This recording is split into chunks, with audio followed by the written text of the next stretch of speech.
કેમ છો બાલ મિત્રો?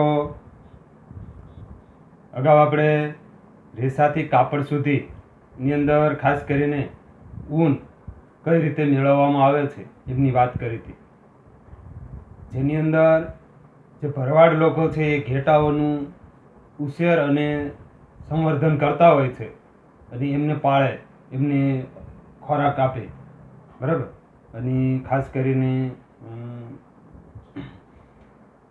જમ્મુ કાશ્મીર, હિમાચલ પ્રદેશ, ઉત્તરાખંડ, આ બધા જે પહાડી પ્રદેશો ઉપરાંત ગુજરાત, રાજસ્થાન, હરિયાણા, પંજાબ જેવા મેદાની પ્રદેશોની અંદર તમને આવા ઘેટાઓ જે ભરવાડ લોકો એમને ચરાવતા જોવા મળી છે.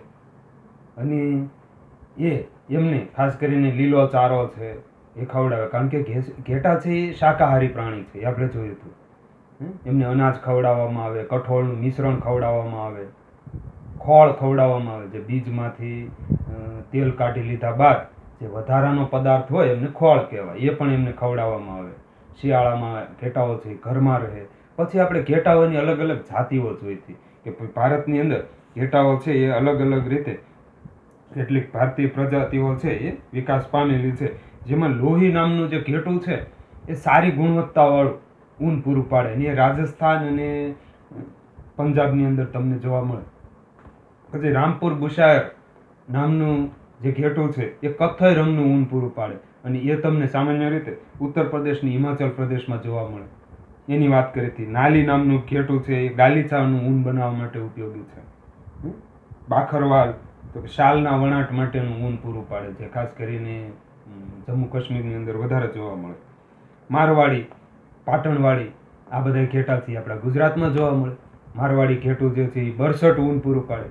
પછી પાટણવાડી ઘેટું છે એમાંથી ગંજી, સ્વેટર, હોજેરી જેવી વસ્તુઓ બનાવવામાં આવે, અને એ ગુજરાતમાં જ પ્રાપ્ત થાય. આપણે એમની વાત કરી. પછી રેસાઓમાંથી ઊન મેળવવાની જે પ્રક્રિયા છે એમના 6 સોપાનોની વાત કરી હતી આપણે. પહેલું સોપાન જે છે એ કાતરણી છે. કાતર કે સાદા કોઈ અન્ય મશીન વડે ઘેટાઓના ઉપરનું જે ચામડી સહિતનું પાતળું જે સ્તર છે વાળનું એ ઉતારી લેવામાં આવે, એને કાતરણી કહેવાય. અને આ કાતરણીની પ્રક્રિયા છે એ મોટાભાગે શિયાળામાં કરવામાં નથી આવતી. કેમ? કે શિયાળામાં છે ઘેટાઓને વાળની જરૂર હોય ઠંડીથી રક્ષણ મેળવવા માટે. ગરમ ઋતુ ઉનાળાની અંદર એની કાતરણી કરવામાં આવે. પછીની વાત હતી ઘસવાની ક્રિયા, જેમાંથી અલગ અલગ પોત મુજબ એમને ઘસવામાં આવે અને પછી એને વર્ગીકૃત કરવામાં આવે. ત્રીજી પ્રક્રિયાની અંદર, ચોથી પ્રક્રિયાની અંદર ફરીથી ઘસવામાં આવે. પાંચમી પ્રક્રિયાની અંદર એમને રંગકામ કરવામાં આવે, એ ઊન જે પ્રાપ્ત થયું હોય એને રંગવામાં આવે.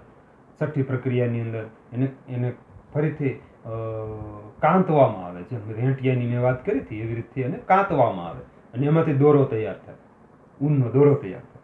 અને પછી એમાંથી કાપડ બને. જો લાંબા રેસા હોય તો એમાંથી સ્વેટર તૈયાર થાય, નાના રેસા હોય તો એમાંથી દોરી તૈયાર કરીને અલગ અલગ વસ્તુઓનું કાપડ તૈયાર થાય. પછી એ સીવી અને સિલાઈ કામ કરીને એમાંથી સરસ મજાના કપડાઓ તૈયાર થતા હોય વિદ્યાર્થી મિત્રો. તો આ હતી આપણી ઊનની પ્રક્રિયા. સાથે સાથે એક બહુ મહત્વની બાબત હું અહીંયા તમને માર્ક કરાવીશ વિદ્યાર્થી મિત્રો, કે જે આ ઊનનું જે વર્ગીકરણની જે મેં આખી વાત કરી તમને, એ વ્યવસાય જે છે એ હાલમાં ખાસ કરીને જોખમમાં છે. કેમ? આ ઊનના વર્ગીકરણ નો વ્યવસાય એ જોખમમાં છે વિદ્યાર્થી મિત્રો. કેમ? તો કે આ વ્યવસાય જે કરતા હોય, જે વર્ગીકરણ જે કરતા હોય, એની અંદર જે કામદારો કામ કરે એ સામાન્ય રીતે એક એન્થ્રેક્સ નામના બેક્ટેરિયાનો ભોગ બનતા હોય છે. કેમ? તો કે જે આ ઊન હોય એમાં લાંબા ગાળા સુધી જો તમે કામ કરો તો ઊનની અંદર એક પ્રકારના બેક્ટેરિયા હોય છે જે એન્થ્રેક્સ નામથી ઓળખાય છે, અને એ બેક્ટેરિયાનો ચેપ લાગવાની સંભાવનાઓ આ કારખાનાની અંદર જે કામ કરતા હોય, વર્ગીકરણનું જે કામ કરતા હોય એવા કારીગરોને લાગવાની સંભાવના વધી જતી હોય છે.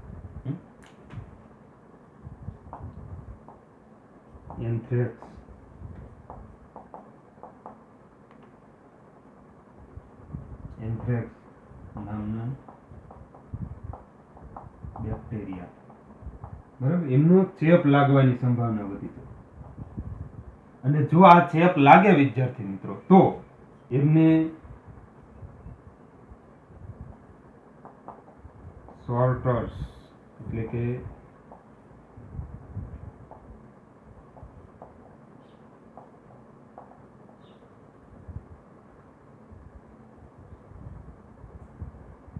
શોર્ટર્સ નામનો જે રોગ છે એ એમને થવાની સંભાવનાઓ વધી જાય છે. આ રોગ છે.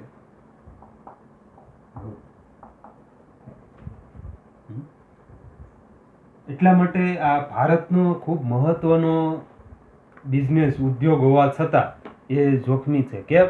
તો કે ઊનની અંદર એન્થ્રેક્સ નામના બેક્ટેરિયા હોય અને એ લાંબા ગાળા સુધી જો ઊનનું કામ કરીએ, આપણે એનું વર્ગીકરણનું કામ કરીએ, તો એમના જે કામદારો છે એમને એન્થ્રેક્સ નામના બેક્ટેરિયા છે એમનો ચેપ લાગે, અને એ જો ચેપ લાગે તો શોર્ટર્સ નામનો રોગ થાય. અને એ રોગ તમને હું બતાવીશ એમાં શું થતું હોય છે. એમાં ખાસ કરીને જે આ જે ગાળો છે એ બધા એમાં ચામડીનો જે રોગ થાય, એક પ્રકારનો ચામડીનો રોગ છે વિદ્યાર્થી મિત્રો. અને એમાં કોઈ કારખાનામાં કામ કરનાર કારીગરો માટે આવા જોખમી વ્યવસાયિક સંકટ છે. અને એટલા માટે જ વ્યવસાયિક સંકટ કહેવાય. બરાબર? એટલે જ હવે આ ઉદ્યોગ છે એ બહુ મહત્વનો હોવા છતાં એમાં કામદારો છે એ કામ કરવા માટે જતા નથી. જોખમ છે. પછી અહીંયા એ પણ પ્રશ્ન પૂછવામાં આવ્યો વિદ્યાર્થી મિત્રો કે શું વાળ ખેંચીએ આપણે ત્યારે આપણને દર્દ થાય? આપણે અહીંથી આમ વાળ ખેંચીએ તો આપણને દર્દ થાય, પણ આપણે એ વાળને કાપીએ તો દર્દ નથી થતો. અહીંથી આમ વાળ ખેંચીએ તો દર્દ થાય આપણને. જુઓ, વાળ ખેંચું તો આપણને તરત ખ્યાલ આવે, દર્દ થાય. પણ એને આપણે વાળંદ છે એમને કાપી નાખે તો દર્દ નથી થતું. સાથે આ પ્રશ્નનો તમારે જવાબ મેળવવાનો છે.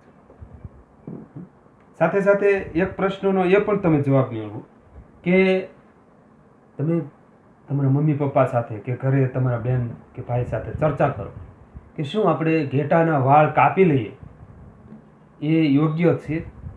ઘેટા ઉપરથી ઊન ઉતારી લેવું એ શું યોગ્ય છે? આપણી રોજી રોટી માટે, આપણે 5 રૂપિયા કમાવા માટે આ ઘેટાના વાળ ઉતારી લઈએ છીએ, તો શું એ નૈતિક રીતે યોગ્ય છે? આ પ્રશ્નનો તમે જવાબ મેળવો, એમની ચર્ચા કરો. શું આ યોગ્ય છે? એ વિચાર એ તમારા ઉપર છોડું છું. પછી આજે આપણે જે વાત કરવી છે રેશમ, આ ઊનની વાત થઈ, સંપૂર્ણપણે આપણે ઊનની વાત કરી. હવે આપણે રેશમની વાત કરવી છે. રેશમ શું છે? રેશમ, સિલ્ક, રેશમ, જેને આપણે શું કહીએ છીએ? સિલ્ક. તો અહીંયા વિદ્યાર્થી મિત્રો આપણે આ જે રેશમ છે, આ રેશમ એટલે કે સિલ્ક એ શું છે, એ કાપડ કેવું હોય એમની આપણે વાત કરવી છે. તો અહીં જો અમારી પાસે રેશમનું કાપડ છે. આ રેશમી કાપડ છે, એકદમ સ્મૂથ હોય, ચળકાટ ધરાવતું હોય, સ્મૂથ હોય. નામ જ એમનું રેશમી કાપડ, રેશમ. એક તો સ્મૂથ હોય, નરમ હોય, મુલાયમ જેને કહીએ, અને ચળકાટ ધરાવતું હોય.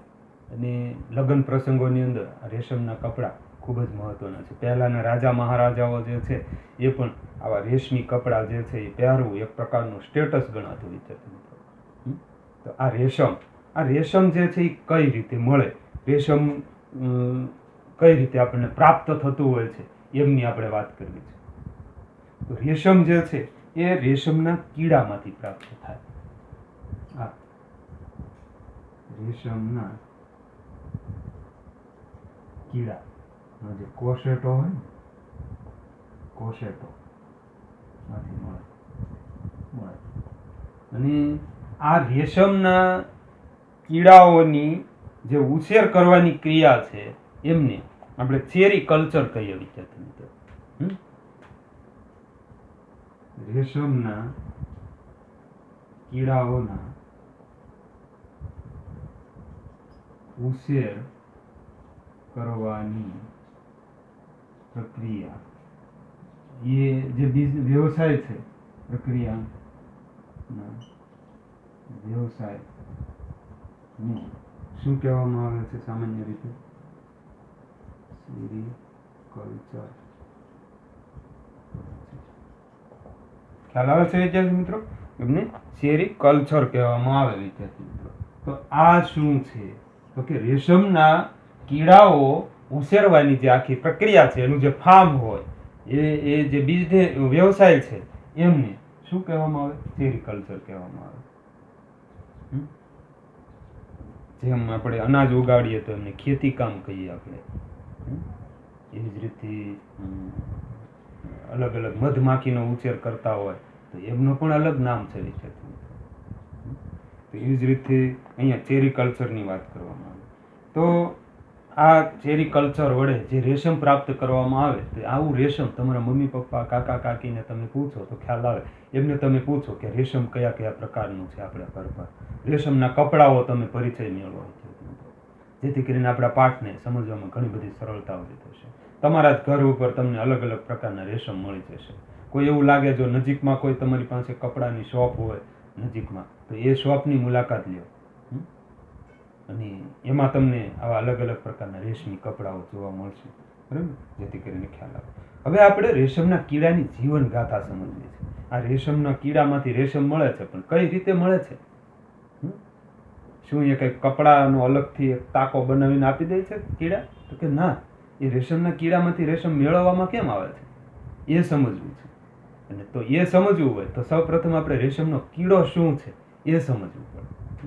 રેશમના કીડાની જીવન ગાથા આપણે સમજવી છે.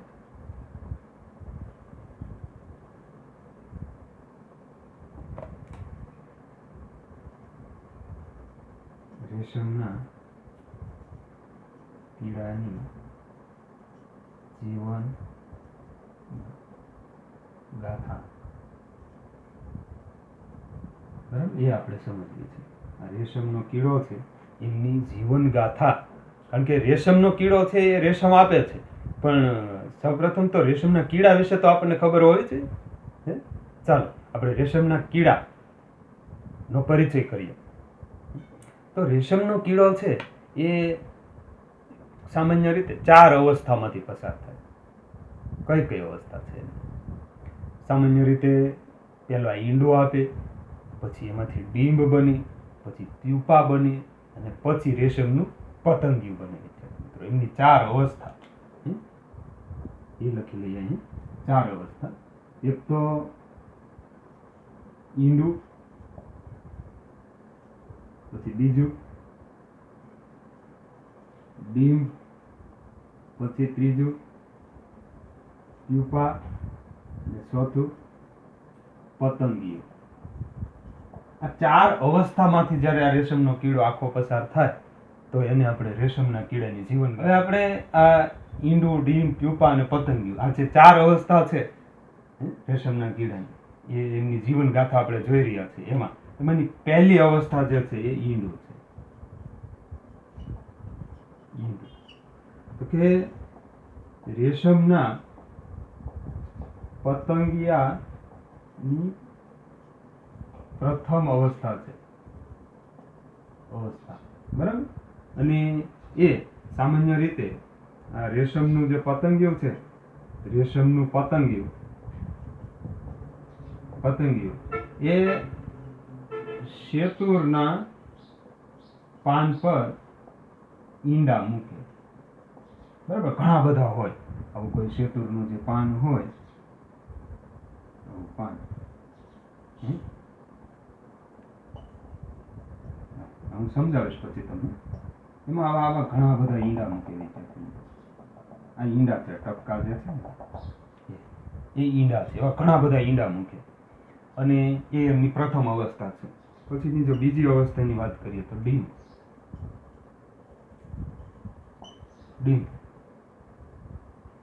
એ ઈંડું સેવાય અને એમાંથી એ ડીંભ બહાર આવે છે. ઈંડામાંથી ડીંભ બહાર આવે, જેને આપણે રેશમનો કીડો અથવા કેટરપિલર જેને કહેવામાં આવે, રેશમની ઈયળ. ઈંડું સેવાય તેમાંથી ડીંભ એટલે કેટરપિલર અથવા રેશમની ઈયળ ય બહાર આવે, ખ્યાલ આવે છે? અને પછી આ જે ડીંભ છે એ પેલા શેતુરના પાન ઉપર મોટી થાય, શેતુરના પાન પર મોટી થવા લાગે. પછી શેતુરના પાનને ખાવા લાગે. બરાબર? આ સામાન્ય રીતે 25 થી 30 દિવસ સુધી આ પ્રક્રિયા હાલે.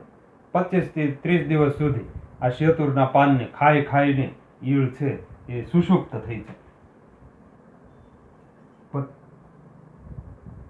25 થી 30 દિવસ સુધી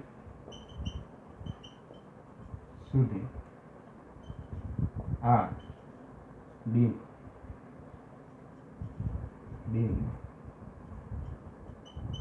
શેતુરના પાન ખાય છે અને તેનાથી તૃપ્ત થઈ જાય, ખાઈને ધરાય જાય છે એને કહીએ ને, પછી તૃપ્ત થઈ જાય, ધરાય છે અને પછી સુષુપ્ત અવસ્થામાં આવી જાય.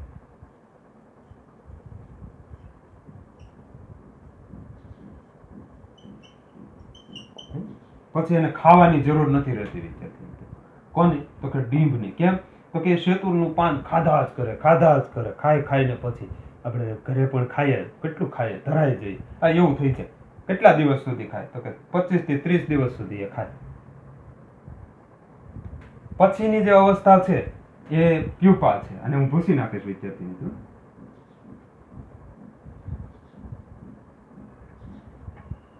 પ્યુપા. હવે આ જે ડીંભ છે એ શેતુરના પાનને ખાઈને ધરાઈ ગયું છે.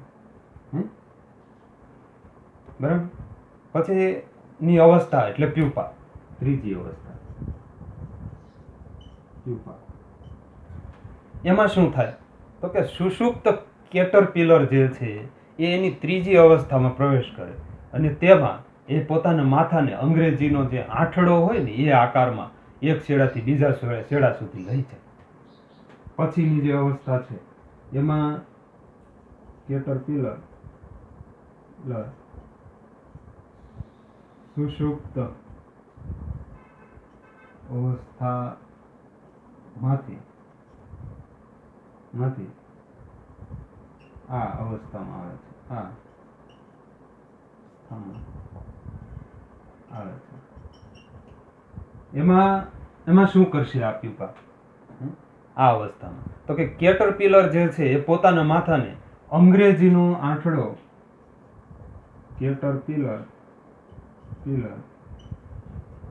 પોતાના માથાનું અંગ્રેજી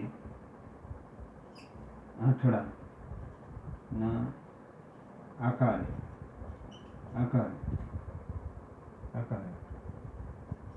એક છેડેથી બીજા છેડે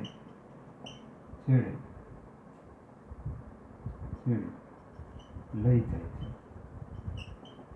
અંગ્રેજીનો આંઠડો જેમ થતો હોય એ જ રીતે એક છેડેથી બીજા છેડે લઈ જાય. અને એ દરમિયાન એ કેટરપિલર જે છે પ્રોટીનના તાતણાનો સ્ત્રાવ કરે. આ દરમિયાન શું કરશે? આ દરમિયાન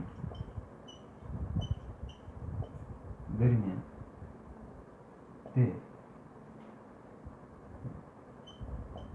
પ્રોટીનના તાતણાનો સ્ત્રાવ કરશે. એ દરમિયાન જે છે પ્રોટીનના બનેલા તાતણાનો સ્ત્રાવ કરે અને એના હવાના સંપર્કમાં આ તાતણો આવે એટલે એ તાતણો છે એ સુકાઈ જાય અને એનો રેશમનો તાર બની જાય. તે હવાના સંપર્કમાં આવતા તે સુકાઈને રેશમનો તાર બને. એટલે અત્યારે તાર બની ગયો એટલે એ નીકળી નથી જતો, એને આપણે લઈ નથી લેતા. એવો તાર તો એ કેટલોય એમનો બીટોળ્યા કરશે, અને એ અંગ્રેજી આંખડાના આકારે એક છેડેથી બીજા છેડે, એક છેડેથી બીજા છેડે, બીજાથી પાછા પહેલા છેડે, આવી રીતે ફેર્યા જ કરશે. ને એક આખું એમને પોતાની જાતને ઢાંકી દે. કેટરપિલર રેશમના જે તાર છે એના વડે પોતાની જાતને ઢાંકી દે છે અને એને પ્યુપામાં રૂપાંતર કરી દે છે. તાર વડે પોતાની જાતને ઢાંકી દે છે. તેનાથી પ્યુપા તૈયાર થશે. ખ્યાલ આવે છે? એ પ્યુપામાં રૂપાંતર પામે. અને રેશમના તાર ને એક પ્રકારનું રેશમના તારનું જે આ આવરણ છે એમને કોશેટો કહેવામાં આવે.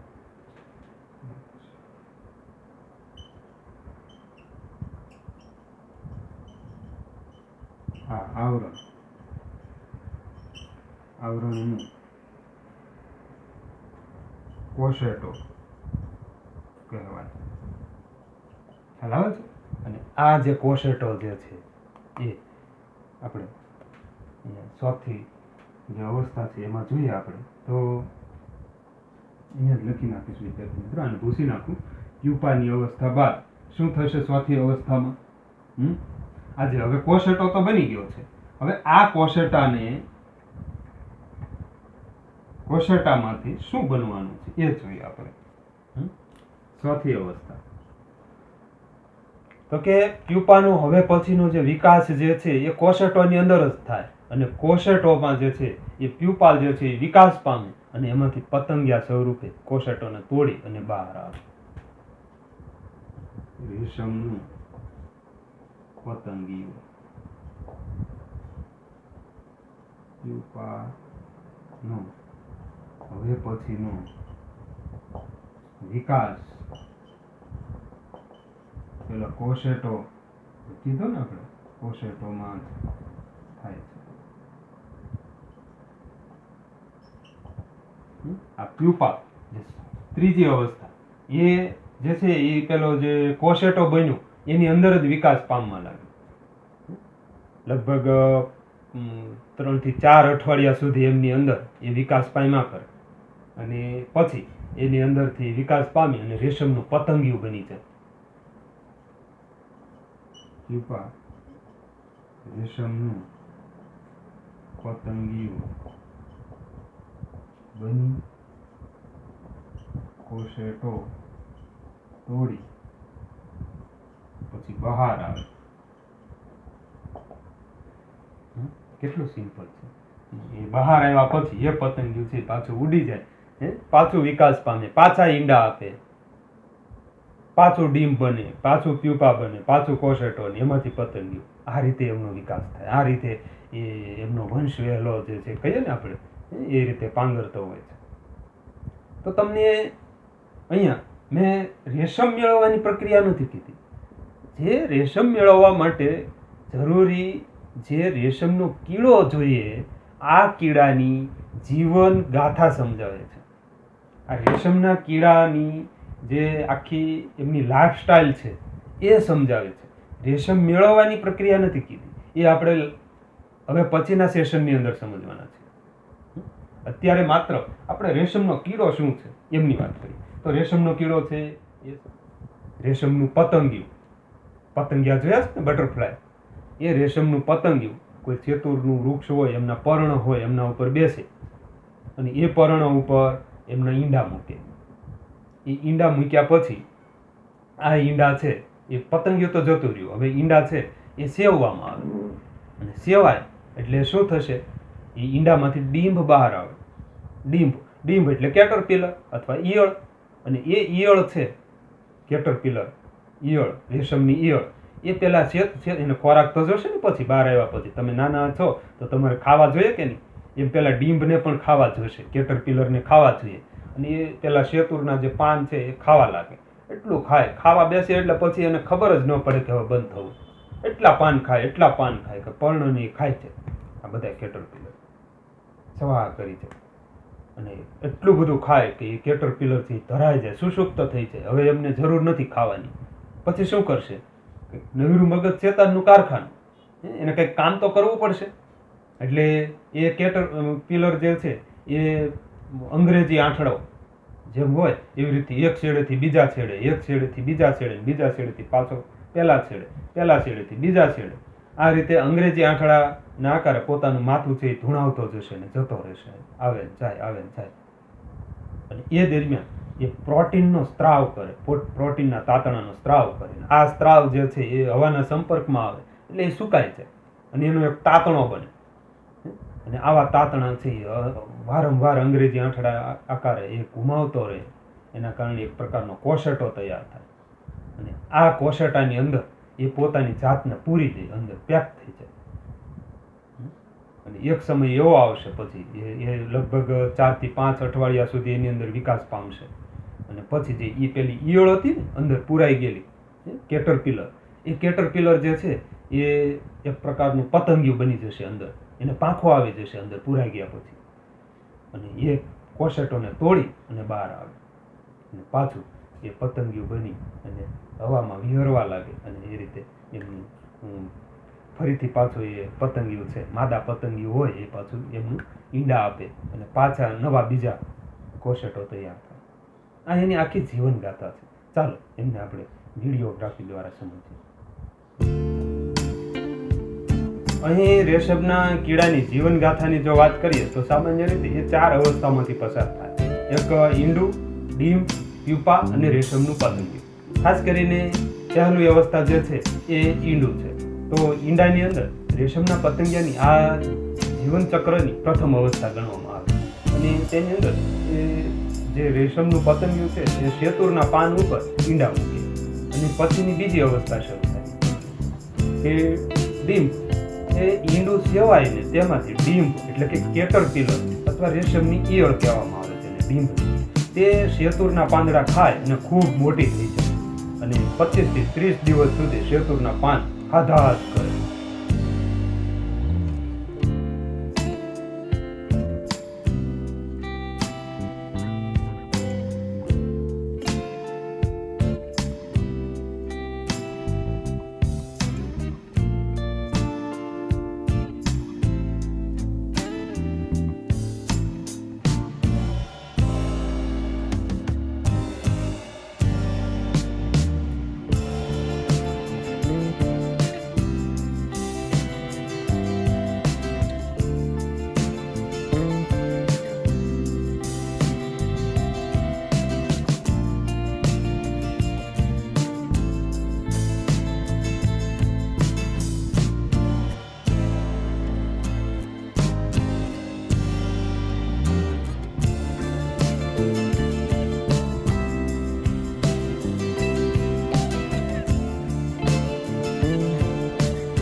એ રીતે એ સુષુપ્ત થઈ જાય અને પછી એ ખાવાનું છોડી દે, ધરાઈ ગઈ જેને કહીએ. પછી આ જે રેશમની જે ડીંબ છે એ સુષુપ્ત અવસ્થામાં આવી જાય અને આ સુષુપ્ત કેટરપિલર હવે પછી ત્રીજી અવસ્થા એટલે કે પ્યુપામાં પ્રવેશ કરે અને તે પોતાના માથાને અંગ્રેજી આંઠડો જે હોય એ આકારે ધૂણાવવા લાગે. અને તે દરમિયાન જે કેટરપિલર જે છે એ પ્રોટીનના બનેલા તાતણાનો સ્ત્રાવ કરે. એ હવે હવાના સંપર્કમાં આવે જેથી કરી એનો જે પ્રોટીનનો તાતણો છે એ તાર બની જાય અને કેટરપિલર આ રીતે તાર વડે પોતાની જાતને ઢાંકી દે છે.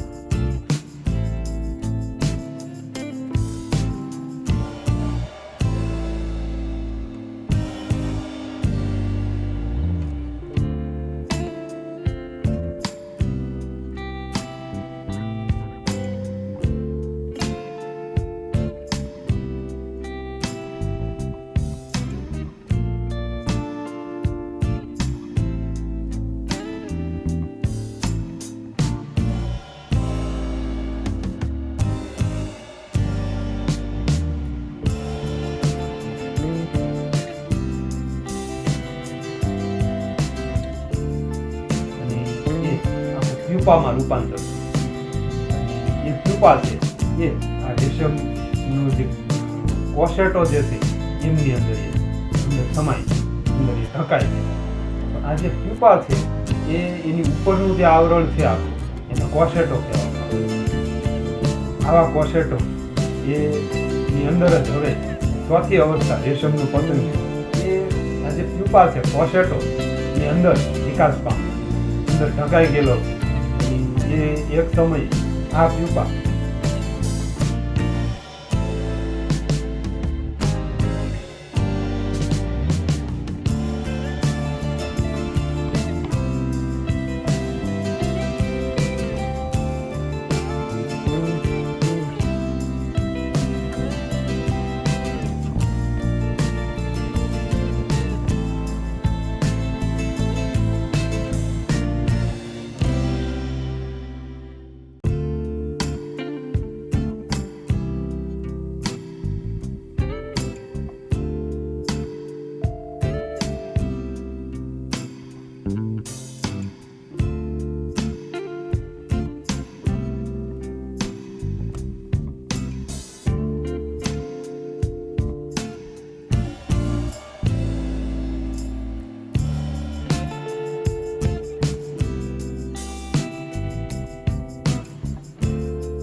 પતંગિયો બની જશે અને એ કોશેટોમાંથી એમને તોડીને બહાર આવે આપત્તિ હવામાં વિહરવાના.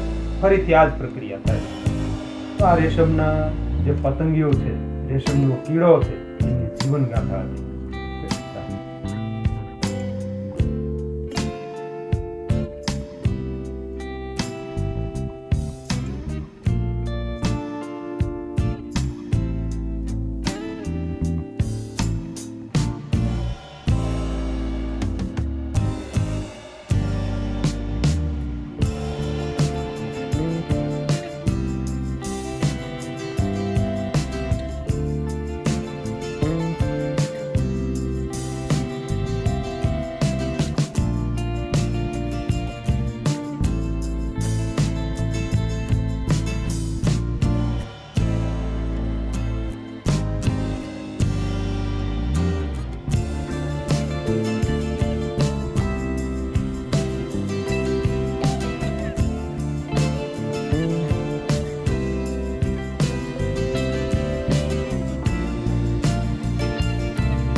પછી જો વિદ્યાર્થી મિત્રો આ જે રેશમનો જે કોશેટો તૈયાર થયો હોય, આ રેશમનો કોશેટો એ ખાસ કરીને જો એમને પતંગિયું બહાર આવે એ પહેલાં જ એમને તડકે રાખવામાં આવે અથવા એમને ગરમ પાણીની અંદર નાખી દેવામાં આવે તો એમાંથી રેશમનો તાર છે એ છૂટો પડે.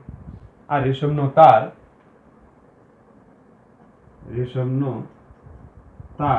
એ સ્ટીલના તાર જેટલો મજબૂત હોય છે. સ્ટીલનો તાર જોયો તમે? એટલો મજબૂત હોય આ રેશમનો તાર. અને આવા રેશમનો તાર જે છે એમની બરસટતા, પછી લચીલાપણું, એમની ચમક, આવા બધા એના આધારે એમના પ્રકાર પડે. કોઈ રેશમનો તાર છે કેટલો બરસટ છે, કેટલો લચીલો છે, આમ સુવાળો છે, કેટલી ચમક ધરાવે છે, કેટલો મુલાયમ છે, એના આધારે એમના જે છે એ પ્રકાર પાડવામાં આવેલા છે. તો આવા પ્રકારો કયા કયા છે? તો કે ટસર સિલ્ક,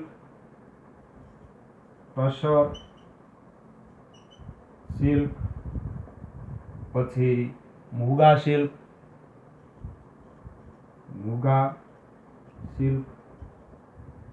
પછી કોસા સિલ્ક. બરાબર, આ બધા એમના પ્રકાર છે, રેશમના પ્રકાર છે. અને આ જુદા જુદા પ્રકારના રેશમના કીડાઓમાંથી આ જે છે એ રેશમના કીડાઓમાંથી આવા પ્રકારનું રેશમ પ્રાપ્ત થાય. પછી સામાન્ય રીતે આપણે જે મલબારી રેશમનો કીડો છે એમનું રેશમ છે એ ખૂબ જ પ્રખ્યાત છે. અને મલબારી રેશમનો કીડો,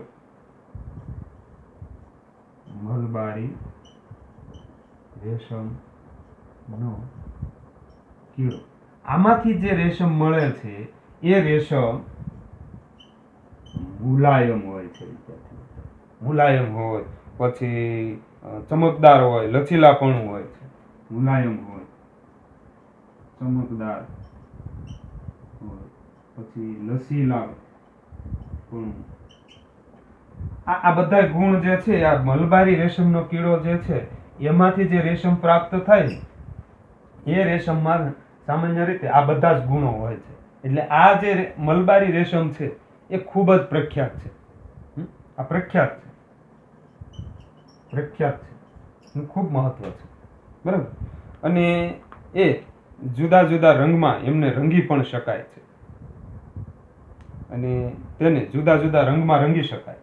આ રેશમના કીડાને રાસાયણિક પ્રક્રિયા કરી એમને, જેમ આપણે ઊનની અંદર આપણે જોયું હતું લાસ્ટમાં રંગકામ 5મું એમનું સોપાન છે એમાં, એવી જ રીતે રેશમને પણ અલગ અલગ રંગમાં રંગી શકાય. બરાબર. તો આ ટસર સિલ્ક, મુગા સિલ્ક, ડોસા સિલ્ક, કોસા સિલ્ક, મલબારી, આ બધા રેશમના જે અલગ અલગ કીડાઓ છે એમાંથી જે રેશમ પ્રાપ્ત થાય એના આધારે એમના નામ પણ પાડવામાં આવેલા છે રેશમના. હવે તમે આપણા જે રેશમના જે વસ્ત્રો છે એને અલગ અલગ રીતે તમે ભેગા કરો અને એમાંથી તમે કુદરતી રેશમ અને કૃત્રિમ રેશમ એવી રીતે તમે અલગ પાડી શકો ખરા? રેશમમાં પણ પ્રકાર હોય વિદ્યાર્થી મિત્રો, ખાસ કરીને કુદરતી રેશમ, કૃત્રિમ રેશમ. કૃત્રિમને સામાન્ય રીતે સિન્થેટિક રેશમ કહેવાય.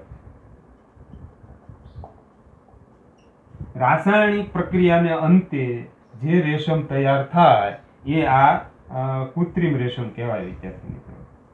અને જે કુદરતી રીતે રેશમના કીડા વડે રેશમ પ્રાપ્ત થાય, જે શુદ્ધ સ્વરૂપે રેશમ છે એ આ કુદરતી રેશમ છે. તો આપણે એમને પારખવું કઈ રીતે? ચાલો આપણે એમને પ્રયોગ કરીએ અને પછી આપણે એમને ઓળખવાનો પ્રયાસ કરીએ વિદ્યાર્થી મિત્રો. ચાલો વિદ્યાર્થી મિત્રો, આપણે અહીંયા આ જે પ્રવૃત્તિ કરી રહ્યા છીએ આપણા પાઠ્યપુસ્તકની જે પ્રવૃત્તિ છે 3.6 એમાં શુદ્ધ રેશમ અને કૃત્રિમ રેશમને આપણે ઓળખવું છે. સાથે સાથે અહીંયા આપણે બીજા કેટલીક એક્સ્ટ્રા પ્રવૃત્તિ પણ સાથે જોઈન્ટ કરી દઈશું.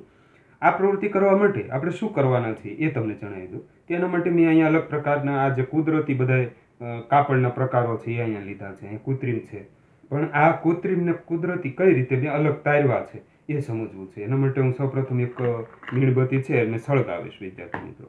આ મીણબત્તી સળગાવવા માટે હું અહીંયા નીચે એક બેઝ બનાવીશ ખાસ કરીને, જેથી કરીને આ જે આપણું લાકડું છે ટેબલ, એમને કોઈ નુકસાની ન પહોંચે. બરાબર છે. અહીંયા રાખી અને મીણબત્તી સળગાવીશ. એને આપણે પ્રજ્વલિત કરીએ.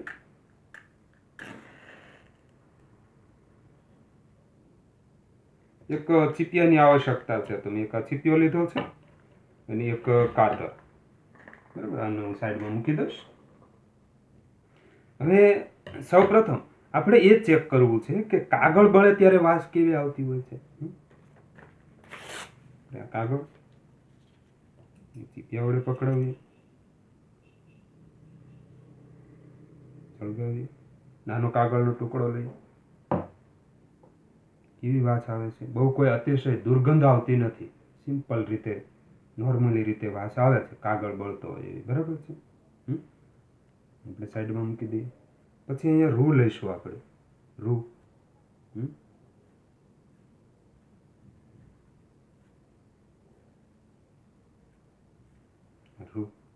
એમની ચીપિયા વડે પકડાવી અને આપણે સળગાવવાનો પ્રયત્ન કરીએ. જો નજીક લઈ જતા એની સાથે જ એને રેસાઓ છે એ સળગી જાય છે. તો અહીંયા પણ આપણને ખ્યાલ છે કે આ જે રૂ બળે છે ત્યારે આ કાગળ જેવી જ વાસ આવે છે. રૂ જે બળે છે એ કાગળના બળવા જેવી જ વાસ આવે છે, કારણ કે આ વનસ્પતિમાંથી બનતો હોય છે કાગળ, અને રૂ છે એ પણ એક પ્રકારનું વનસ્પતિ છે. સાઈડમાં મૂકી દઈએ. આ બધી જે એમની જે વાસ જે છે એમને આપણે યાદ રાખવાની છે, કેવી વાસ આવતી હતી. હવે અહીંયા હું થોડા વાળ દઈશ વિદ્યાર્થી મિત્રો. અહીંયા જો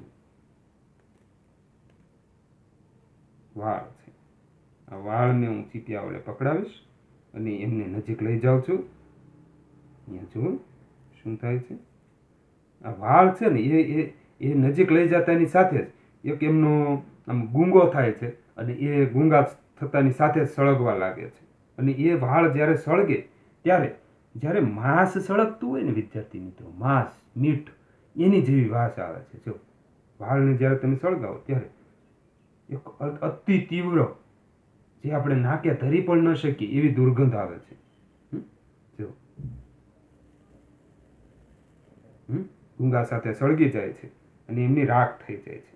એમનો રસ થતો નથી. આ યાદ રાખજો, એમનો રસ થતો નથી, એમની રાખ થઈ જાય છે. તો આની વાસ કેવી આવે છે વિદ્યાર્થી મિત્રો? માંસ સળગતું હોય એવી વાસ આવે છે. ઓકે, બરાબર. હવે આપણે આ જે ઊન છે, આ ઊનને સળગાવવાનો પ્રયત્ન કરીએ.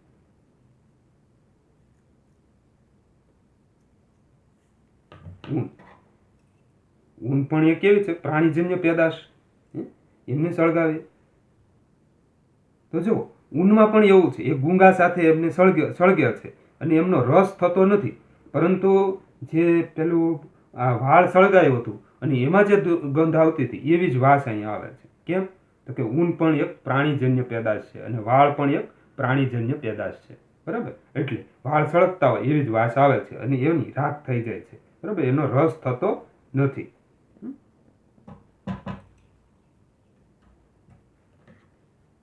આપણે અલગ પાડી દઈશું. જેમ વાળ સળગતા હોય એવી જ વાસ ઊનમાંથી આવે છે. ઓકે, ચાલો. હવે અહીંયા કંતાનનો કોથળો છે વિદ્યાર્થી મિત્રો. જો આ કંતાનના કોથળાનો કેટલાક તાતણાઓ છે એ હું સળગાવીશ, તો આપણને એ પણ ખ્યાલ આવે કે કંતાનનો કોથળો છે એ કેવો છે? વનસ્પતિજન્ય પેદાશ હોય તો એમની સળગવાની સ્થિતિ શું હોય એ પણ આપણે ચેક કરી લઈએ. શું કંતાનનો કોથળો અથવા કંતાન એટલે શણ, ને શણને સળગાવીએ ત્યારે એ શું થાય છે? એમનું શું થાય? તો કે જો અહીંયા શણને સળગાવવામાં આવે છે ત્યારે એ એમની રાખ થઈ જાય છે, એમનો ગૂંગો થતો નથી, એ સળગે છે. જેમ લાકડું સળગતું હોય, જેમ અગરબત્તી સળગતી હોય એવી જ રીતે એ સળગવા લાગે છે. કોઈ અતિશય તીવ્ર દુર્ગંધ આવતી નથી, કારણ કે આ એક વનસ્પતિમાંથી બનેલું છે. આ શણ છે એ શું છે? એક શણનું જે છોડ હોય એનું એક પ્રકાંડ છે, અને એ પ્રકાંડમાંથી બનેલા રેસા છે. એટલે એ વનસ્પતિ સળગતી હોય, કોઈ લાકડું સળગતું હોય એવી જ એક પ્રકારની નોર્મલી રીતે ગંધ આવે છે, અતિશય તીવ્ર વાસ આવતી નથી. અને એ ગૂંગો કે એમનું સંકોચન થતું નથી, એમની રાખ થઈ જાય છે ડાયરેક્ટ જ તે. એટલે એ લાકડું સળગતું હોય એની જેમ સળગે છે. બરાબર છે? જો એમની રાખ થઈ જાય છે, એમનો રસ થતો નથી. તો આ એમની કસોટી હતી શણની. કારણ કે કોઈ પણ વનસ્પતિજન્ય રેસા તમે જ્યારે સળગાવશો ત્યારે એ કૂંગો થશે નહીં, એમની રાખ થઈ જશે. બરાબર? તો અહીંયા રૂ, જેને કરીને ખાસ કરીને કોટન, કાગળ અને શણ એ રાખ થઈ જાય છે, એમનો ગુંગો થતો નથી. પણ પ્રાણીજન્ય રેસાઓમાં કેવું થયું કે ખાસ કરીને આ ઊન પ્રાણીજન્ય રેસા છે, તો એ વાળ સળગતા હોય એવી રીતથી સળગવા લાગે. તો હવે આપણે રેશમને સળગાવવું છે. અહીંયા મારી પાસે 2 પ્રકારના રેશમ છે. એક આ જે રેશમ છે એ કુદરતી છે, આ રિયલ કુદરતી રેશમ છે. આ જો આ જે રેશમ છે ને એ રિયલ છે, આ તૂટતું નથી, એટલું મજબૂત આનો તાતણો છે. તાતણો કેવો છે? બહુ મજબૂત છે. આને ખેંચીએ તો આ કુદરતી છે. અને આ કૃત્રિમ છે, મશીનની અંદર પ્રક્રિયા કરીને બનાવેલું રેશમ છે. આ બંનેને આપણે સળગાવવું છે તો શું થાય?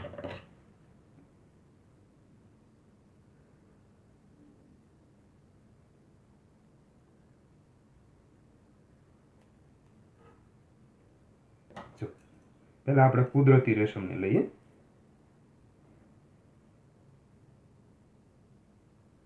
કુદરતી રેશમ જે છે એ શરૂઆતમાં ગૂંગો થાય છે એમનો, અને પછી એ સળગવા લાગે. જેમ વાળ સળગતા હતા એ જ રીતે આ સળગે છે.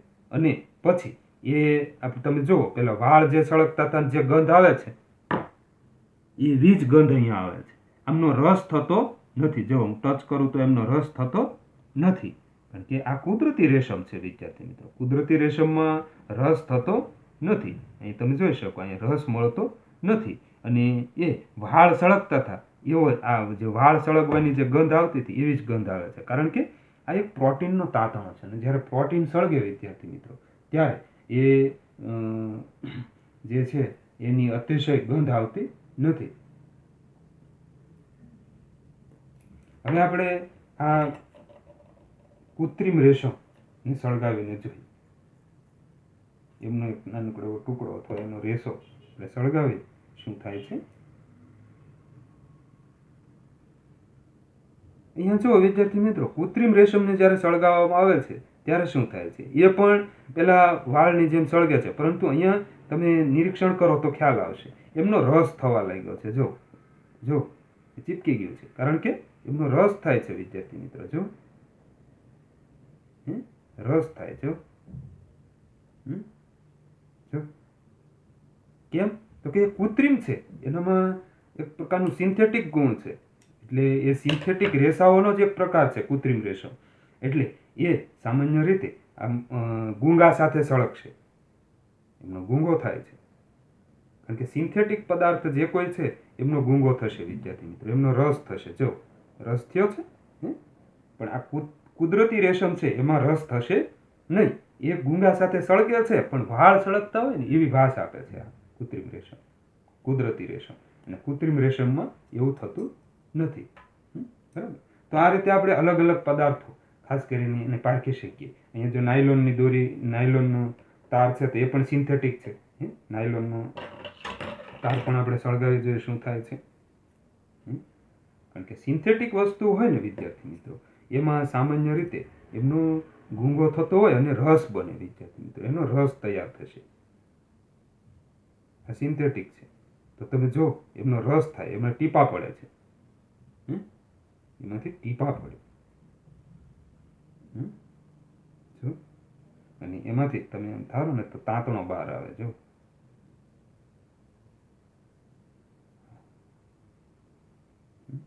રસ થાય. અહીંયા ભૂલથી પણ જો આપણે હાથ અડાડીએ તો એ હાથને ચીપકી જાય, કારણ કે એનો રસ હોય વિદ્યાર્થી મિત્રો. એવી જ રીતે આ દોરી છે મારી પાસે. તમને ખબર છે ખાટલો ભરીએ ત્યારે આ દોરી જે છે, આ દોરી પણ એક પ્રકારની સિન્થેટિક કૃત્રિમ દોરી છે. અને એને જ્યારે ખાટલો ભરી કપાઈ ગયો હોય અથવા ભરીને છેડો હોય એમને આવી રીતે એમનો ગુંગો કરી દેવામાં આવે. આ રીતે હવે એમના રેસા છે અહીંથી છૂટા નહીં પડે. કેમ? તો કે આ કૃત્રિમ હોવાને કારણે આ જે દોરી છે એ નાયલોનની દોરી છે. એટલે નાયલોનની દોરીને હંમેશા તમે આ રીતે છૂટી પાડો તો એ છૂટી પડી જાય, એના રેસા અલગ પડે. પણ એને જો આ રીતે સળગાવી દેવામાં આવે તો એમનો રસ થઈ જાય, ગૂંગો થઈ જાય, અને હવે આ રેસા છે અહીંથી જુદા નહીં પડે.